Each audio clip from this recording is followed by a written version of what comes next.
жалпы сапардың өзін құлшылыққа айналдырып жіберуге болады, ниетке байланысты. Сіз Джеки Чанға ұқсайды, мына кісі Джеки Чан ба, Джеки Чан мұсылман болып кеткен ба деген сияқты. Паспортный контроль, паспорт тексеруден өткізіп жатқан кезде жаңағы араб қарап отырып қасындағы «Уаллахи Джеки Чан» деп бітті. Ассалаумағалейкум. Емес, сөйлей алмаймын. Ағылшынша оқимын, үйге алды. Аллах тағала да Құранда айтады ғой, Алланың елшісі сендерге нені бұйырса істеңдер, неден тыйса одан тыйылыңдар дейді. Иә. Бір ауылға кіріп келе жатқан кезде оқылатын дұға бар, соны оқыған шығармын, соны көрген шығарсыз. Сөзден жасырын болмаса, өзіңізге ұсынып алған кезіңіз қанша болды? Ең үлкен суммасы қандай? Үлкен көлемде бір джип көлігі болды. Пайғамбарлардың дәретханаға кіруді де айтып жүр ма сендерге деген. Ішінде не жасау керегінде үйретеді ол кісі деп айтқан екен да. Ассалаумағалейкум, құрметті көрермендер. Бүгін бізде кезекті влог танымдық шығарылым болмақ. Арнайы сіздер үшін сапарға шығып бара жатырмыз. Бұл сапардың барысында ғазиз ұстазымыз үйден шыққаннан және қайтып үйге қайтып келгенге дейінгі сапар барысындағы толық сүннеттердің барлығын ашып беруге тырысатын болады. Алла қаласа дәптер ручкаларыңызды алып алыңыздар.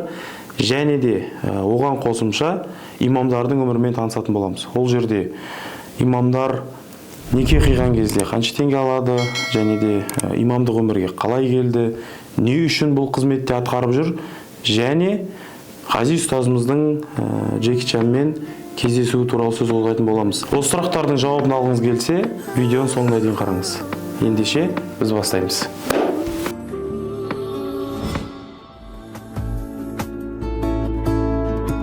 Адам болу өте қиын, жауыз болса айналаң. Өміріңнің берген сыйын дұрыс пайдалан. Мұңға толы тас қараңғы, кеудеңдегі бір сәуле жарық кетер, жараң кетер, жай бермей. Имамдық қызметте жүргеніңізге қанша болды, Ғазиза? Маған қазір 15 жыл болады имамдық қызметте. Бұл мамандықтан бастап негізі имамдыққа келмей тұр. Менде басқа мамандық оқығам. Жаратылыстану дейді ғой. Универде ма? Универде. Ол АГУ, Алматы мемлекеттік университетінде. Сол жерді бітіріп, ауылда мектепте мұғалім болдым. Сонымен қатар спорт мектебінде бокстан тренер болдық. Сол бір 3 жылдай жасадым да, содан кейін қайтадан қалаға келіп, осы дін оқуын таңдадық. Ол оқуға түсуімізге де енді ең бірінші осы намазды бастап, одан кейін мешіттің қызметтеріне жұмысқа кірдік негізі. Мешітте күзетші болдық, ішін сыпырдық, содан кейін дінді тарату деген бір мақсаттар пайда болды. Неге таратпасқа деген. Содан дінді таратуға білім керек екендігін түсіндік. Содан кейін осы дін оқуына қарай оқуға түстік қой. Сол оқуды бітіріп, содан кейін барып осы имамдыққа келдік. Сүннаттарды сұрайтын болсаңыз, енді Пайғамбар саллаллаху алейхи үйден шығатын кезінде үйреткен сүннаты бойынша Бисмилля, тәуәккәлту алалла, ва ла хауля ва ла қуввата илля биллах деген дұғаны айтқан. Бұл Алланың атымен шығамын, Аллах тағалаға тәуекел етемін, уәлә хауля, қандай бір жаман халден жақсы халге ауыстыратын тек қана Аллах. Уәлә қувата, Аллах тағаланың күш қуатынан басқа күш қуат жоқ деген сөзді айтып шығатын болсаңыз, періштелер арқаңыздан қағады екен ғой. Бүгін сенің жолың болады деп, иншалла. Осы дұға шығу сүннат, иншалла. Жалпы осы имамдық қызметте сізді не ұстап тұр деп сұрайыншы? 15 жыл деп жатсыз, сол 15 жыл бойы жүріңізге не себеп? Ең бірінші енді Аллах тағаланың қалауымен мақсат болды дедім ғой, дінді тарату. Осы білімді кішкене алған сайын, білімге кірген сайын, жалпы жердің беті біздің уақытша мекен екендігін түсінесің ғой негізі. Осы мәңгілігіміз ол алда әлі ұзақ сапар бар. Онда ол ұзақ сапарда не болады дейтін болсақ, осы жердегі жүрген уақытымызда міндетті түрде бір үлкен Аллах тағалаға ұнайтын амалдар арқылы оған ұнау керек. Аллаға рахмына бөлену керек. Аллах тағаланың жолына, Аллах тағаланың дініне шақырудың бақытын сезінгендіктен ғой біріншіден. Оған Алланың үйінде отырып шақырғанға не жетсін. Сол үшін осы жолда жүруімізге себеп болып жатқан, енді ниетіміз де сол, өміріміздің соңына шейін Аллах Тағала өзінің жолында пайдаланса екен деген ниет бар. Одан кейінгі сүннат, негізі көлікке отырған кезіңізде Аллаға мақтап айтасыз. Аллаху акбар, альхамдулилля, субханалла. Сосын пайғамбарымыз саллаллаху алейхи ва үйреткен дұға бар. Субханаллади саххара лана хада ва ма кунна лаху муқринин ва инна иля роббина ламунқалибун. Яғни Аллаға не үшін мақтау айтасыз? Аллахтың ұлықтығын не үшін айтасыз? Сіз көлікке отырған кезде тәкаппарланбауыңыз керек та. Содан кейін бұл Аллах Тағаланы пәктейсіз да, бұл көлікті Аллах Тағала бізге нәсіп етпеген кезде, бағындырмаған кезде біз оны жүргізу мүмкін емес еді бізге. Және қайтар жағымыз сен жақ. Өмірден өтіп қайта тірілуімізге шейін мойындау арқылы Аллах Тағаланы пәктеп, бисмилля деп жүріп кетеміз ғой иншалла. Осындай сүннат. Біз Шарынға келдік. Бұл жақта қазір жеңіл көлікпен кіру 2700 теңге екен бір машинаға. Одан кейін мына жақта жалпы күшті қойып жасап қойған екен. Мына жақта жоғары жақта өзінің кемпингтары бар деген сияқты. Тары кофейня салып қойған. Жалпы осы түсуге лестницаның өзін өте ыңғайлы. Сол Шарын. Ассалаумағалейкум.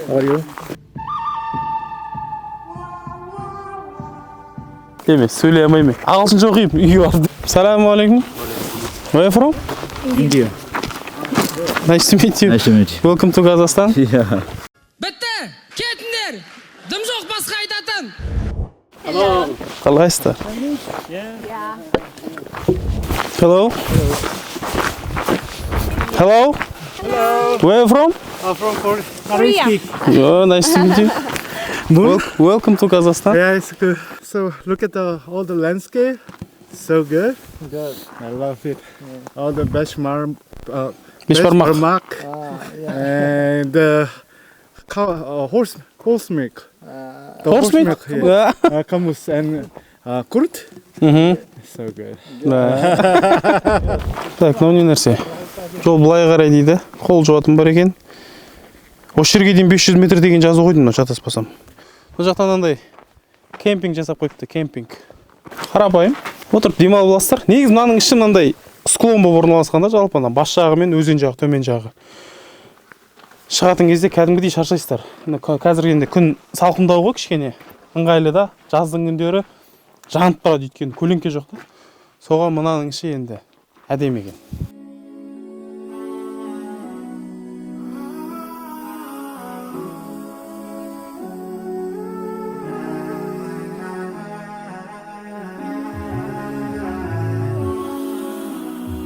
Қазір комментарийлерде YouTube'тың, Instagram'ның көп көрем да. Сіз Джеки Чанға ұқсайды. Мына кісі Джеки Чан ба, Джеки Чан мұсылман болып кеткен ба деген сияқты. Жалпы соған қатысты өзіңіздің қандай ойыңыз бар? Басында соған бір түрлі болып жүрді, кейін бойымыз үйреніп кетті ғой. Енді Джеки Чан әлемдік кино жұлдыз ғой. Жас кезімізде киноларын көріп өстік дегендей. Сосын өзімде оған бір ұқсаймын деп ойламаймын, бірақ адамдар айта бастағаннан кейін барып соларын көре бастадық та. Ренжімейсіз ғой? Басында жаңағы біз уағыз айтып жатқан кезде, басқалар Джеки Чан деп жатқан кезде кішкене бір түрлі боласың да, уағыз жеткізгім келіп тұрған адам үшін ретінде. Кейін бойымыз үйреніп кетті. Бір қызық оқиға болған. Меккеде қонақ үйде кішкентай балдар жаңағы Джеки Чан келді деп жүгіріп суретке түсейікші деп арабтың балдары солай жүгіріп, солай бір сол кезде бір кішкене қалай мен деп ойлап қалғам. Сосын бір Дубайға барған кезде паспортный контроль, паспорт тексеруден өткізіп жатқан кезде жаңағы араб қарап отырып қасындағы Аллахи Джеки Чан деп күліп отыр да, солай өздері мен кішкене не деп жатсыздар дегендей іштей. Нұрлан Испановтың Инстаграмнан да көрген мен ол нәрсені, біздің Джеки Чан келді деп сізді бір белгілеп қойған. Нұрлан Испановпен бірге түскен видеоларда көп комментарийлар болған ғой. Соған Нұрлан Испанов ағамыз ол жаңағы түсіріп, бұл Джеки Чан емес, бұл ұстаз деп таныстырған түрі ғой. Сапарға шығатын кезде қалай ниет етеміз? Жалпы сапардың өзін құлшылыққа айналдырып жіберуге болады. Ниетке байланысты. Ниет дұрыс болу керек. Осы сапарда жаңағы жақсы Аллах Тағалаға ұнайтын амалдармен қайтуын бірінші сұрап Алладан, сөйтіп жаңағы сондай ниетте шығатын болсаңыз, сапарыңыздың өзі құлшылық болады негізінде. Үлкен сауаптармен келуге болады сапармен. Өйткені сапар сондай нәрсе, пайдаланып қалатын нәрсе да. Пайғамбар саллаллаху алейхи вассалам сапарда Аллах тағала дұғасын қайтармайды. Адамның дұғасын кері қайтармайды. Қандай адамның деген кезде оған киімі, тамағы ісінде араласпау керек. Осы ниеттің бәрін дұрыстап алып шығатын болса, үлкен сауаппен оралатын нәрсе ғой сапар деген. Ниет дұрыс болу керек та. Екінші нәрсе, үйден шығатын кезде қандай дұға оқып шыққан дұрыс? Жалпы негізі пайғамбарымыз саллаллаху алейхи вассаламның сүннаты бойынша, ол кісі көрсеткені бойынша, үйден шығар кезде 2 ракат намаз оқыған. Сапарға шығар кезде 2 ракат намазында бірінші ракатында Фатихадан кейін Кафирун сүресін оқу, екінші ракатында Фатихадан кейін Ихлас сүресін оқыған деген сүннатта бар да.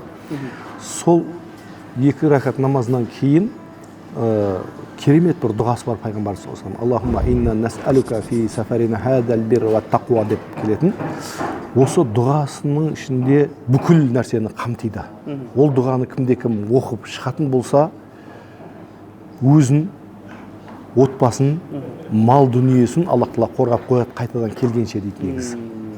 Ол дұға бүкілін қамтитыны өзіне Аллах тағаладан қамқор болуын сұрап алады, мал дүниесіне, бала шағасына қамқор болуды сұрап алады, және тіпті сапарда жүрген кезінде бір жағымсыз көріністер бар ғой, жиіркенішті көрініс деймін ба, кез келген жағымсыз көріністерден де сақташы деген. Авария деген сияқты. Осы сияқты нәрселердің барлығынан сақташы деп сұрап алады. Және сапардың алыстығын Алланың берекетімен жақындатады. Осы нәрселердің барлығын сұрап алатын дұғасы бар, арнайы. Сол дұғамен шығу. Жалпы бұлай болашақта Джеки Чанмен кездесем деген ойларыңыз жоқ па? Бір армандағайтын нәрсе емес, арманымның бірі емес дегенім ғой. Кездесу ма? Кездесу. Өйткені мұсылман адам бір адамды фанат тұтып, оны үлгі тұтатынымыз тек Алла елшісі ғой, саллаллаху алейхи вассалам, соған ергендер. Сондықтан ол кісі енді бізбен кездесуге де уақыты жоқ шығар. Кездескен күннің өзінде бізде бір-ақ мақсат болады, оны Аллах тағала туралы ғана айту шығар енді. Басқа мақсат жоқ.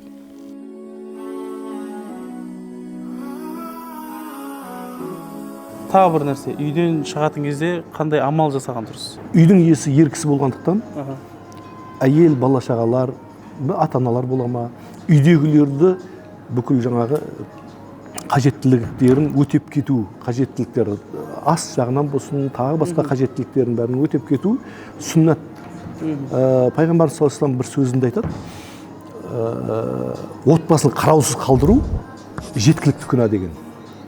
Күнә дейсіз ба? Иә, жеткілікті күнә деп айтқанда. Сондықтан оларды сапарға шығар кезде пайғамбар саллаллаху алейхи вассалам осында қаттырақ ескертеді. Олардың қажеттіліктерін, не керек оларға, тіпті ең тұзға дейін дейікші, сүтке дейін деген сияқты, қант не керек осының барлығын беріп, сен келгенше жететіндей дәрежеде беріп кету, және содан кейін барып Аллах тағалаға аманатты тапсырып кету, дұға жасаңдар деп айтып кету деген сияқты. Ассаламу алейкум.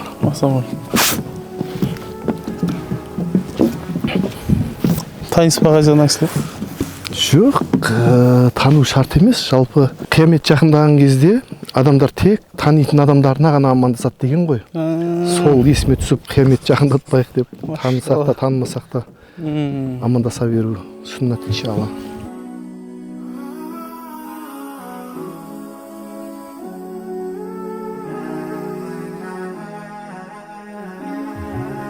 Сүннетті ақылға салмаймыз деген бар ма?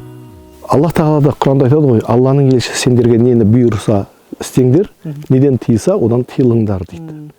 Али радиаллаху анхудың өзінен жаңағы ақылға салу мен жаңағы сүннатты орындау жайлы сұраған кезінде, мен ақылыма салатын болсам, неге масих тартылады ғой.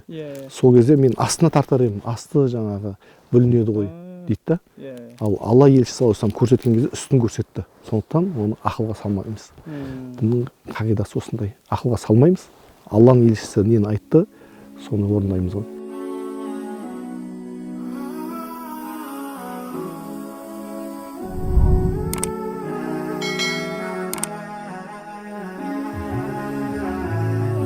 Райымбек ауданындағы Қарасай жайлау деген жерге келіп орналастық. Заттарымызды жайғастырдық. Осы жерде бір екі сұрақ болып тұрды сүннетке қатысты Ғайза. Жаңа кіріп келе жатқан кезде осы ауылға бір дұға оқыттыңыз. Ұзақ бір дұға оқыдыңыз да. Сол дұға туралы айтып жүрсең, сүннетте бар ма? Иә. Бір ауылға кіріп келе жатқан кезде оқылатын дұға бар, соны оқыған шығармын, соны көрген шығарсыз. Жалпы бұл пайғамбар саллаллаху алейхи вассаламның сүннатында пайғамбарымыз саллаллаху алейхи вассалам бір ауылға кіріп келе жатқан кезде оқыған және осы оқуды айтқан. Ол Аллахумма раббас самавати саб'a ма азлал, ва раббал арадина саб'a ма aqlal, ва раббаш шаятин ма adlal, ва раббар рияхи ва ма зар'ин. Ас'алука хайра хадихи al-qaryati ва хайра ахлиха ва хайра ма фиха, ва а'уду бика мин шарриха ва шарри ахлиха ва шарри ма фиха. Яғни бұл көп нәрсені қамтыған дұға. Пайғамбарымыз саллаллаху алейхи вассаламның үйреткен дұғасы. Тікелей мағынасы ауылдың тұрғындарынан, осы ауылдан, осы ауылдағы бүкіл жаратылған нәрселердің кесірінен сыйынады, жақсылығын сұрайды. Осыны қамтиды. Және орналасқан кезіндегі бір пайғамбарымыз саллаллаху алейхи вассалам тағы үйреткен дұғасы бар. Оны да сол да шығар сіз көріп жатқаныңыз айтқаным. Ол а'узу би калиматиллахи таммати мин шарри ма халақа. Бір жерге орналасқан кезде осы дұғаны 3 рет қайталайтын болсақ, онда сол жерден кеткенше ешқандай бір жаратылған нәрсе сізге зиян тигізбейді. Бір шағатын жәндікке дейін сізге зиян тигізбейді. Көзімізге көрінбейтін жаратылыстар барлығы сізге зиян тигізбейді деген иншалла. Бұл жерге тағы да бір сүннат. Пайғамбарымыз саллаллаху алейхи вассалам сапарға шыққан кезінде сахабаларына біреуіне шатырды тігуді бұйырады, біреуіне тамақ істеуді бұйырады. Сол сияқты өзі де отын жинауға кетіп қалған екен да. Яғни өзінде үлесін қосқан. Бұл да сүннат болып есептеледі. Яғни сахабалар жаңағы өзіміз алысыламыз ғой дегеніне қарамай, ол кісі де сол жерде отын жинап өзінің үлесін қосқан. Сол сияқты мына бізде мына жерде тамақтасып, иншалла кішкене үлесіміз қосайық деп жатқан ғой. Қазір тамақтың үстіне отырғаннан кейін тамақтың сүннаты жалпы бірге отырып ішу, дұғасымен бастау, бисмиллахмен бастап, альхамдулиллахмен аяқталған тамақ, соның сұрағы болмайды екен да, иншалла. Аллахумма барик лана фима розақтана ва қина адабаннар, бисмилла деп бастайтын болған ғой. Сондай дұғамен бастау сүннат негізі, иншалла. Солай әрбір отырған кезімізде, отбасыларымызда да болсын, осы бауырлар қосқан кезде болсын, осы дұғаны айтып бастау сүннатта, иншалла. Біткеннен кейін дұғасын жасау. Альхамдулилlah. Альхамдулиллахи лази ат'амана ва сақана ва жағалана минал муслимин. Білесіздер, бәріміз сол дұғамен аяқтау. Яғни осы сондай сүннаттар бар, иншалла. Сіз жаңағы неке қидырған кезде, сосын астарға шақырып, имамдарға Құран оқытып, сол шақырған адам өздері имамдарға беріп жатады, ақшалай. Сол нәрсе қаншалық дұрыс? Жалпы беріліп жатқан нәрсені біз дұрыс емес деп айта алмаймыз. Неге десеңіз, жалпы бір мейрамдарға, үйіндегі бір қуаныштарға аниматор жалдап, тамада жалдап, оған ақша төленіп жатады ғой. Ал мынау имамдар келіп жасап беріп жатқан нәрсе, бұл Аллах Тағаламен байланысты негізі. Неке болса оны адалдап беру деген сияқты тағы басқа. Оның үстіне имамдар сұрап атқан жоқ қой. Мынандай ақша бермесең қимайым деп жатқан жоқ. Соған өздері жаңағы беріп жатқан алып жатса, оны дұрыс емес деп айта алмаймыз. Сонандай бір не оқып қалдым да мен, хадис Бұхариде деген екен. Сапар азаптың бір бөлігі деген пайғамбарымыздың. Осыны бір түсіндіріп бере аласыз ба? Жалпы сапар азаптың бір бөлігі дейтіні, сапарда машақат болады ғой. Машақат болады дейтініміз, сіз өз үйіңізден, отбасыңыздан, сіз жырақтайсыз. Сол нәрсе негізінде жаңағы азаптың бір бөлігі деген. Ол жерде бір үлкен сапарға шықсақ, үлкен бір азап күтіліп тұр деген сөз емес. Жалпы жаңағы үйіңізден алыстаған кезде бір кішігірім сынақтардың барлығы сол жаңағы машақатқа кіреді. Сол машақат деген бір азаптың бір бөлігі деген нәрсе ғой. Сондықтан ғой жаңағы сапарға шыққан кісінің дұғасының қайтарылмайтындығы. Сол үшін шығар кезде адам негізі әрқашан Алла Тағаламен байланысын болуды Алла Тағала қалағандықтан осыны пайғамбарымыз арқылы шығар кездегі дұға, бір жерге барған кездегі дұға, байланыс әрқашан үзілмеу үшін осы дұғаларды сүннат қылып пайғамбарымыз саллаллаху алейхи вассалам арқылы үйретті. сол шыққан кезде міндетті түрде үлкен бір азап күтіп тұр деп шықпау керек, сұрап шығу керек. Жеңілдігін бер осы сапардың, осы жол алыс жолын жақындат. Жолда тіпті бір анандай жағымсыз көріністі де көрсетпеші маған деген дұғамен шығатын болсақ, иншалла оны Аллах Тағала міндетті түрде жеңілдігін береді. Тағы бір сүннат, есіме түсіп тұрған сүннат, ол сапарға шыққан кезде пайғамбарымыз саллаллаху алейхи вассалам сапарда ораза ұстамаған. Өзді жаңағы ойлауымыз мүмкін, сапарда біреу үзбей бірінші күн, төртінші күн ораза ұстап жүрген болуы мүмкін. Тіпті фарз оразаның өзін сапарда тоқтата тұруды сүннат қылған негізі. Осы сапарда оразаны ұстамау жеңілдігі сияқты тағы да пайғамбарымыз саллаллаху алейхи вассалам сапарда фарз намаздарын қысқартып оқыған. Бір сапарда болады ғой, енді біреу ықыласпен көбірек құлшылық еткісі келіп, уақытым бар ғой деп намаздарды толық оқи берейін деп жүретінде естіп қаламыз ғой. Негізі бұл Аллах Тағала бұл сапардағы жеңілдікті бергеннен кейін оны пайдалану керек, және оны пайдалану уәжіп, міндет. Ұстаздан жасырын болмаса, өзіңізге ұсынып алған кезіңіз қанша болды? Ең үлкен суммасы қандай? Енді бұл жақында бір неке қиған мен.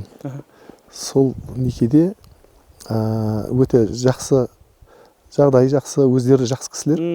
Олар жаңағы өздері келісіп келген махрлерде өте үлкен көлемде бір джип көлігі болды. Махрлерде сондай болды. Сол жақсы қиылып болғаннан кейін маған үлкен көлемде ақша ұсынылды. Сол ұсынылған ақшаны мен алмай кеттім.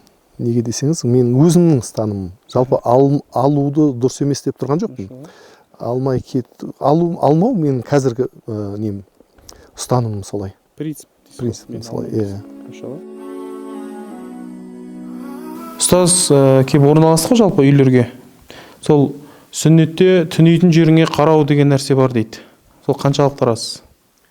Жалпы сүннатта келіп тоқтайтын жеріңе қарау сүннаты бар. Мысалы, лағнеттелген жерлер болды пайғамбар саллаллаху алейхи вассалам кезінде. Сол жерге, мына жерге тоқтамаймыз деп өзі айтып отырды. Одан кейін жаңағы қабірдің үсті болып қалуы мүмкін бір жерлер. Оларға келіп соның үстіне орналасуға болмайды деген сияқты. Жалпы бір жерге келіп тұрақтап, сол жерге орналасатын кезде сол жерді жағдайын толық біліп орналасқан дұрыс. Ол сүннат болады, қарау. Одан кейінгі нәрсе, қонақ болып келдік қой жалпы осы жерге біз. Сол қонақ болып келген кезде бір адам жалпы басқа жаққа барған кезде де жалпы қонақ болып келген кездегі сүннет бойынша әдептер қандай? Жалпы қонақтың сүннатында пайғамбарымыз саллаллаху алейхи вассалам үйретеді. Қонақ болып кірген кезде үйдің иесі сізге қай жерді көрсетсе, сол жерге отыру. Қандай тамақ ұсынса, соны жеу. Одан кейін сол жердегі көрген нәрселеріңді, кемшілік бола ма, қандай нәрселерді айтпау. Осындай сүннаттар бар. Жалпы пайғамбарымыз саллаллаху алейхи вассалам бүкіл нәрселерді үйретеді ғой. Бір яһуди сендердің пайғамбарларың дәретханаға кіруді де айтып жүр ма сендерге деген. Сонда әлгі сахаба айтқан екен, ішінде не жасау керегін де үйретеді ол кісі деп айтқан екен да. Бүкіл бұл жаңағы қонақ дейміз ғой, қонақ дегеннен шығады. Қонақ, біз жерге де қонақпыз негізі. Әлгі бір үйге қонақ болып барған кезіңізде білгеніңізді істемейтін сияқты, жердің бетінде де Аллах Тағала білгеніңді істеме, бірақ көп нәрсеге рұқсат беріп қойған. Аз қандай нәрселерге, мына нәрселерді жасамасаң, онда менің мәңгілік жәннатыма кіресің, рахымыңа бөленесің деп қойған. Яғни біз де қонақпыз жерге. Осы сүннаттан шығып жатыр ғой жаңа. Ол жерге тағы да бір пайғамбарымыз саллаллаху алейхи вассаламның сүннаты. Ол кісі енді сапарларға әйелдерін кезектестіріп алып шығып отырған ғой. Сол кешкі уақыттарда әйелінің қолынан ұстап серуендейтін болған. Бұл серуендеуде үлкен береке бар негізі. Кімде-кім әйелімен сапарға шығатын болса, бұл сүннатты орындаса болады. Егер жаңағы қолынан ұстап серуендеу, күнәларды кешіріледі негізі.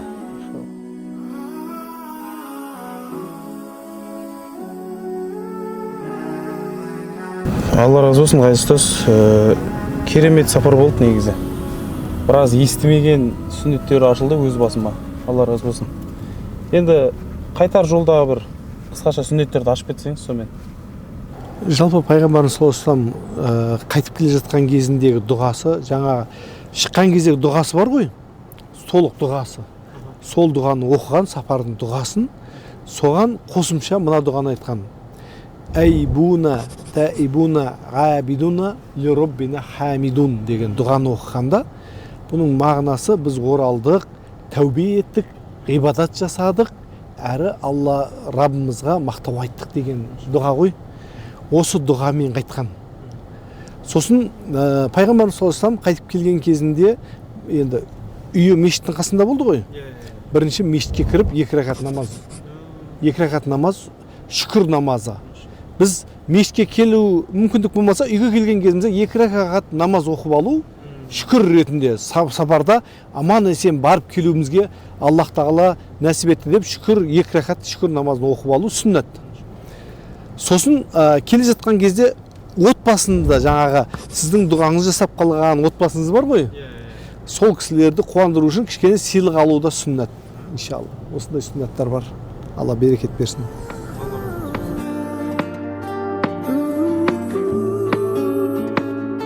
Жай